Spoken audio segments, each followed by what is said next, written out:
నమస్తే, welcome to Telugu Rajyam. నేను మీ సంతోష్. Delimitation bill reject. ఈ రిజెక్షన్ వల్ల బీజేపీకి ఏమన్నా పెద్ద దెబ్బ? నిన్న లోక్సభలో రాహుల్ స్పీచ్ చాలా అదిరిపోయిందంటూ నెటిజన్లు అభినందనలు తెలుపుతున్నారు. అతని గ్రాఫ్ ఏమన్నా పెరిగిందా అనే విషయంపైన మాట్లాడడానికి మన ముందున్నారు భరద్వాజ్ గారు. నమస్తే సార్. నమస్తే అండి. సార్, డీలిమిటేషన్ బిల్ రిజెక్ట్ అయిపోయింది. బీజేపీకి ఇదేమన్నా పెద్ద దెబ్బ కాదా? అండ్ రాహుల్ స్పీచ్ అదిరిపోయిందని చెప్పేసి చాలామంది అంటున్నారు. రాహుల్ గాంధీ గ్రాఫ్ ఏమన్నా పెరిగిందా? అంటే రాహుల్ గాంధీ గ్రాఫ్ పెరుగుతూనే ఉంది, కానీ ఇక్కడ స్పష్టంగా భారతీయ జనతా పార్టీ అధికారం వదులుకోవడానికి సిద్ధంగా లేదు. అది వాస్తవం. వాళ్ళు ఏదో పద్ధతిలో పవర్లో కొనసాగటం కోసం వాళ్ళ వ్యూహాలు వాళ్ళు రచించుకుంటూనే ఉన్నారు నిరంతరం. వాళ్ళని కంట్రోల్ చేయటం అంత ఈజీ వ్యవహారం కాదు. ఒక విస్తృత ఐక్య సంఘటన నిర్మాణం కావాల్సి ఉంది. ఆ విస్తృత ఐక్య సంఘటనకు సంబంధించినటువంటి కార్యక్రమం తీసుకోకుండా పార్లమెంట్లో మాట్లాడేసినంత మాత్రాన కాదు. ఒక విస్తృత ఐక్య సంఘటన నిర్మాణం కోసం రోడ్ల మీదకి రావాలి. ఆ రావటం అనే కార్యక్రమం కంట్రోల్ చేస్తున్నారు కాంగ్రెస్లోనే. అదొక గొడవ ఉంది. అయితే డీలిమిటేషన్ బిల్లు వీగిపోయిందని మనం మాట్లాడుతున్నాం, కానీ వీగిపోయింది నిజానికి డీలిమిటేషన్ బిల్లే, మహిళా బిల్లు కాదు. కానీ మహిళా బిల్లుని లింక్ చేస్తూ నిన్న వాళ్ళు ప్రవేశపెట్టారు.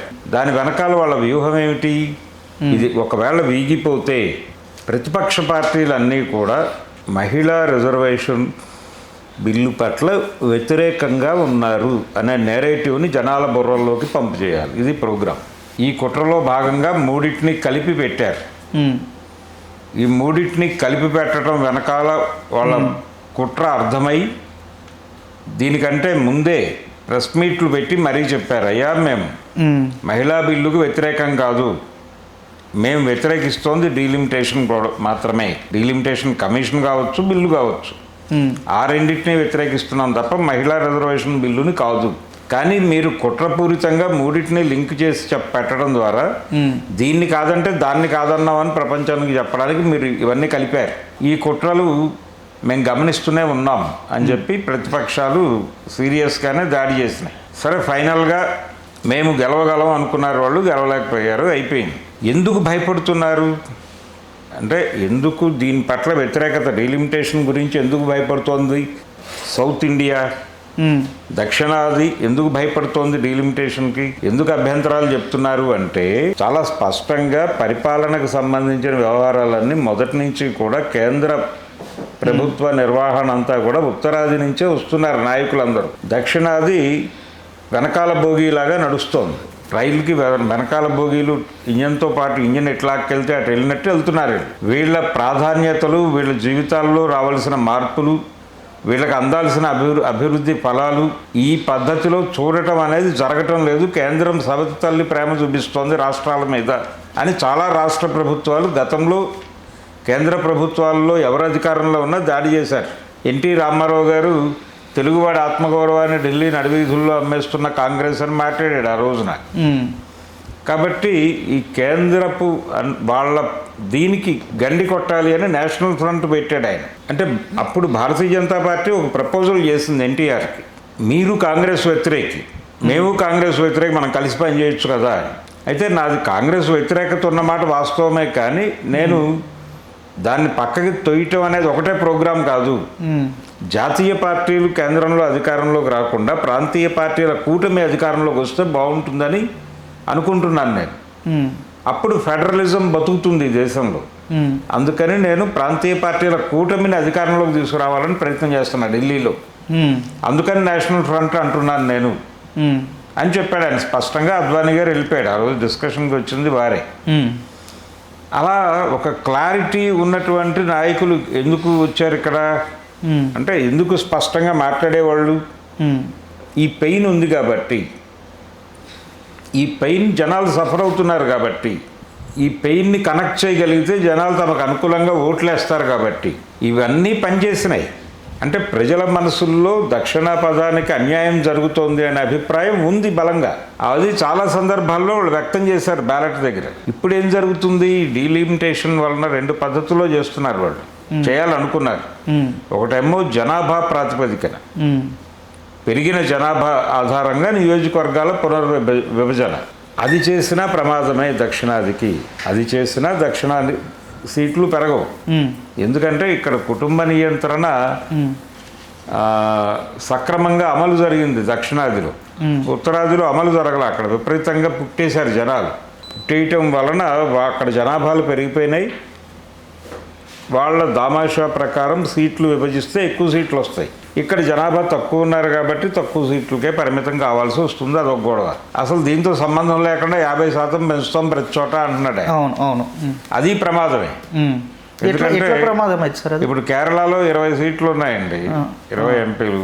ఇక్కడ తెలుగు రాష్ట్రాలు 2 కలిపినా 50 లోపే, 70. తమిళనాడు ఎంత కలిపినా మీకు 150 వరకు నడవు. 150, 160, 170 సీట్లు ఇక్కడ ఉన్నవి సాలిడ్గా. దీనిలో 50% కలిపితే, అంటే కలిపితే ఒక సగం మాత్రమే యాడ్ అవుతుంది. దానికంటే ఉత్తరప్రదేశ్లో సగం కలిస్తే చాలా ఎక్కువ అవుతుంది. అక్కడ అవన్నీ కలిపి 600కో 700కో వెళ్ళిపోతుంది. మీరు 800 పైన సీట్లు పెట్టారు అక్కడ పార్లమెంట్లో, కొత్త లోక్సభలో. కాబట్టి మీరు అకామిడేట్ చేయటము, సీట్లను నింపటముగా మాత్రమే చూడలేదు దీన్ని. అది కూడా ఉంది ప్రోగ్రాం. ఈ సీట్లలో నింపుతున్న వాళ్ళందరూ తమకు అనుకూలంగా ఉండాలని వాళ్ళు అనుకుంటున్నారు. అందుకని తమ బలాన్ని పెంచుకోవడానికి పార్లమెంట్లో అంటే ఒక రకంగా దేశం మొత్తాన్ని కంట్రోల్లోకి తీసుకోవడానికి ఇది ఒక సువర్ణ అవకాశం అనుకుంటున్నారు. అనుకుని ఈ డీలిమిటేషన్ ప్రోగ్రాంలో అటు ఉత్తరాదికి ఎక్కువ సీట్లు వచ్చేలాగా, దక్షిణాదికి తక్కువ సీట్లు వచ్చేలాగా డిజైనింగ్ జరుగుతోంది. ఏ విధంగా చూసినా ఇక్కడ సీట్లు పెరగవు. కంపారిటివ్గా వాళ్ళతో పోలిస్తే సీట్లు పెరుగుతాయి, కానీ ఆ స్థాయి పెరుగుదల ఉండదు ఇక్కడ. ఓకే, ఇది వ్యూహాత్మకమైనటువంటి డిజైనింగే. సో దీన్ని వ్యతిరేకించాలంటే పొలిటికల్ ప్రాతినిధ్యం సౌత్కి తగ్గించేస్తున్నారు. రాజకీయంగా వీళ్ళకి ప్రాతినిధ్యం ఇవ్వటం లేదు, తమ కష్టాలు చెప్పుకోవడానికి. దాంతోపాటు అక్కడ నుంచి విపరీతంగా వలసలు వస్తున్నారు జనాలు. వలసలు రావడం వల్ల ఇక్కడ కూలీ రేట్లు పెరగటం లేదు. చాలా కులాలు కూలీలుగా మారిపోతున్నారు. కోమట్లు వ్యాపారం నుంచి వెళ్ళిపోయి మొత్తం అన్ని రాజస్థాన్ వాళ్ళకి, గుజరాత్ వాళ్ళకి అప్పచెప్పేశారు. వ్యాపారాలు క్లోజ్. వాళ్ళ వ్యాపార రంగంలో వాళ్ళ నిష్క్రమణ అయిపోయింది. ఇలా ప్రతి చోట వీళ్ళ దౌర్జన్యం, వీళ్ళు ఎంటర్ అయిపోయి వాళ్ళని పక్కకి గెంటియటం ఇవన్నీ చేస్తూనే ఉన్నారు. ఇది రెగ్యులర్ ప్రోగ్రామ్గా వెళ్ళిపోతుంది. అందుకని దక్షిణాదిని కాపాడుకోవటం అనేది ప్రధానము. పొలిటికల్ డెసిషన్ మేకింగ్లో సౌత్ ఇంపార్టెన్స్ పెరగాలి. సౌత్ ఇంపార్టెన్స్ పెరగాలంటే దీనికి నిర్ణయించాల్సిన టర్మ్స్ అండ్ కండిషన్స్ కూర్చొని సార్ట్అవుట్ చేసుకోవాలి. కానీ ఇలా ఏకోన్ముఖంగా పెడితే అన్యాయమే జరుగుతుంది అనేది చాలా స్పష్టంగా దక్షిణాది నాయకులందరూ మాట్లాడారు. అయినప్పటికీ అక్కడ వింటలా ఢిల్లీలో. గతంలో కాంగ్రెస్ హయాంలోనూ వినలేదు, ఇప్పుడు వింటలేదు. అందుకని వీళ్ళు ఈ డిలిమిటేషన్ జనాభా ప్రాతిపదికన, ఈ జనాభా ప్రాతిపదికన 2011 సెన్సస్ ఆధారంగా ఈ కార్యక్రమం చేస్తామని చెప్పేసే దానికి వెళ్ళిపోయారు. క్లారిటీ లేవు. 50% అనే దానికి క్లారిటీ లేదు, దీనికి క్లారిటీ లేదు. ఈ గందరగోళం మధ్య బిల్లు ప్రవేశపెట్టారు వాళ్ళు. దాంతో జనాలు నో చెప్తాము అని స్పష్టంగా చెప్పారు. అంటే దీని నుంచి మనకు అర్థమైంది ఏంటంటే హిందీ బెల్ట్లో కూడా కొన్ని ఓట్లు నెగిటివ్గా పడ్డాయి. అది కలిసి వచ్చిన అంశం. కావున ఇప్పుడు వాళ్ళ కేంద్రీకరణ పెరుగుతోంది దేశం మొత్తం. మరింత అంటే ఎక్కడో తేడా వస్తుంది, మన చేతిలోంచి జనం జారుకుంటున్నారు అనే విషయం అర్థమైంది వాళ్ళకి. అందుకని దాన్ని కన్సాలిడేట్ చేయడానికి ఏం చేయాలనే పనులు చేసుకుంటారు అలాగే. కానీ వాళ్ళని బాధించిన అంశం డీలిమిటేషన్కి వ్యతిరేకంగా బలంగా నిలబడి బిల్ పాస్ కాకుండా చూడటం. ఇక్కడ వరకు సక్సెస్ అయ్యారు, కానీ దీన్ని ఇలా వదలరు. ఏదో పద్ధతిలో దాన్ని ఇంప్లిమెంట్ చేసే ప్రయత్నాలు జరుగుతాయి. దాన్ని అడ్డుకోవడానికి ప్రతిపక్షాలు బలంగా పనిచేయాల్సిన అవసరం ఉంది. మరి బలంగా చేయగలరా లేదా అనేది చూడాలి. అండ్ సార్, మన స్టాలిన్ గారు సంచలన కామెంట్స్ అయితే చేశారు, ఢిల్లీని తమిళనాడు ఓడించింది అన్నట్టు. ఈ విషయం పైన ఎలా తీసుకొచ్చారు ఆ కామెంట్స్కి? అవును, ఓడించింది కదా.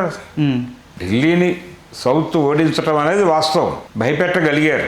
స్టిల్ మా కంట్రోల్ ఉంది ఇక్కడ అని ప్రూవ్ చేసుకోగలిగారు, నిలబెట్టుకోగలిగారు, గెలవగలిగారు. అందుకని డెఫినెట్గా అది మంచి స్టేట్మెంటే. వ్యతిరేకంగా చూడాల్సిన అవసరం ఏం లేదు. Okay, thank you sir. Thank you so much.